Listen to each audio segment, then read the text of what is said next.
दोस्तों आप सभी का स्वागत है हमारे YouTube चैनल YouTube योद्धा पे। दोस्तों आज हम जिस शख्सियत की बात करेंगे उनका नाम है नवनीत सिकेरा। नवनीत सिकेरा एक ऐसी शख्सियत है जिनकी कहानी आपको काफ़ी ज़्यादा इम्प्रेस करेगी और मोटिवेट करेगी। तो चलिए दोस्तों कहानी को स्टार्ट करते हैं इनके जीवनी के साथ और इन्होंने अपने करियर को कैसे बनाया।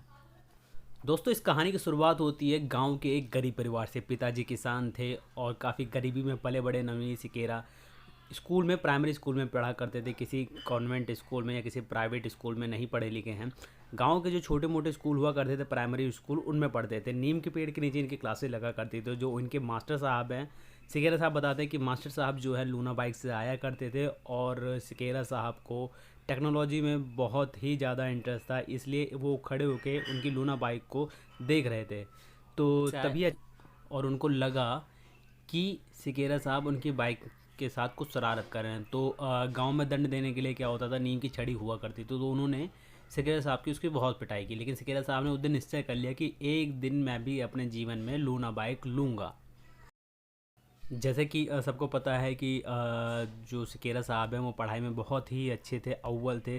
तो सिकेरा साहब ने एक बार उनके फैमिली को बुलाया और उनके पिताजी को कहा कि सिकेरा साहब पढ़ने में बहुत अच्छे हैं, ये इनको किसी बाहर स्कूल में ले जाके अच्छी शिक्षा प्रोवाइड कराएं ताकि ये अपने फ्यूचर में कुछ कर सकें। इसलिए इनके फादर साहब इनको एटा ले गए और आगामी इनकी जितनी भी पढ़ाई है वो सब एटा से स्टार्ट हुई। 11वीं 12वीं भी इन्होंने हिंदी मीडियम से एटा स्कूल से ही की थी। इसके बाद आगे की पढ़ाई करने के लिए वो दिल्ली चले आए क्योंकि मार्क्स बहुत अच्छे थे। तो दिल्ली के हंसराज कॉलेज में ये गए और वहाँ पे इन्होंने बीएससी के फॉर्म के लिए क्लर्क से पूछा। तो क्लर्क ने इनको ऊपर से नीचे तक देखा और एडमिशन फॉर्म देने के बजाय अपनी सीट से उठ के बाहर आया और बाहर आके उसने बस स्टैंड की तरफ इशारा करके उसको बताया कि यहाँ से 3 बस आईएसबीटी की तरफ जाती है, आप वहाँ से जाके बस पकड़ लें।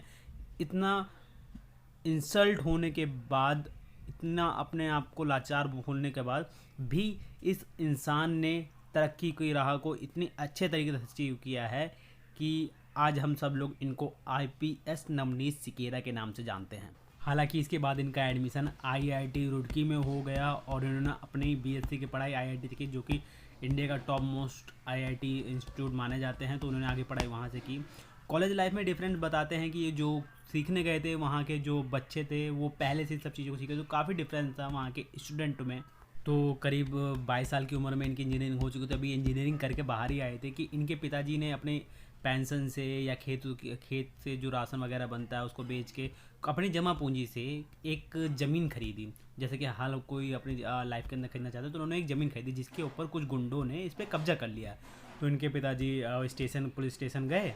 अब पुलिस वाला इनके पिताजी से बहुत ही बेहुदा तरीके से बात कर रहा था और इनके पिताजी ने बड़ी विनम्रता से उसको बताया कि अपनी सारी बात रखी कि प्रॉपर्टी के सारे डॉक्यूमेंट इनके पास हैं, फिर भी गुंडों ने इन पे कब्जा कर लिया। तो पुलिस वाले ने उस आदमी ने बिना कुछ सोचे समझे उनकी फाइल को सीधा उनके मुंह पे मार के बेइज्जती से बाहर निकाल दिया।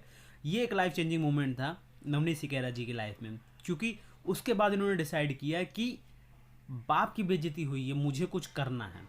हालांकि अपने लाइफ के अंदर वो इंजीनियर बन चुके थे और चाहते तो 10 लाख रुपए, 12 लाख रुपए, 15, 20, 25 लाख, उनके लिए कोई वो नहीं थी। लेकिन इज्जत के लिए इन्होंने अपने इंजीनियर की डिग्री को छोड़ के आईपीएस की तैयारी स्टार्ट कर दी और इन्होंने यूपीएससी का एग्ज़ाम दिया और इनका सिलेक्शन आईएएस के लिए हुआ। जैसे कि दोस्तों आप सभी जानते हैं कि आईपीएस जो है आईएएस के अंडर में काम करता है, लेकिन ये देश को बदलना चाहते थे, संरचनाओं को बदलना चाहते थे, इसलिए उन्होंने आईएएस ज्वाइन ना करके आईपीएस ज्वाइन किया, इंडियन पुलिस सर्विस को ज्वाइन किया। आईपीएस बनने के बाद इन्होंने अपने काम करने के तरीके से, अपने पोलाइटली वे से जनता के दिल में ऐसा राज बना लिया था कि लोग पुलिस थाने ना जाने की बजाय अपनी कंप्लेन लेके इनसे निजी तौर पे जाया मिला करते थे अपनी कंप्लेन के साथ में।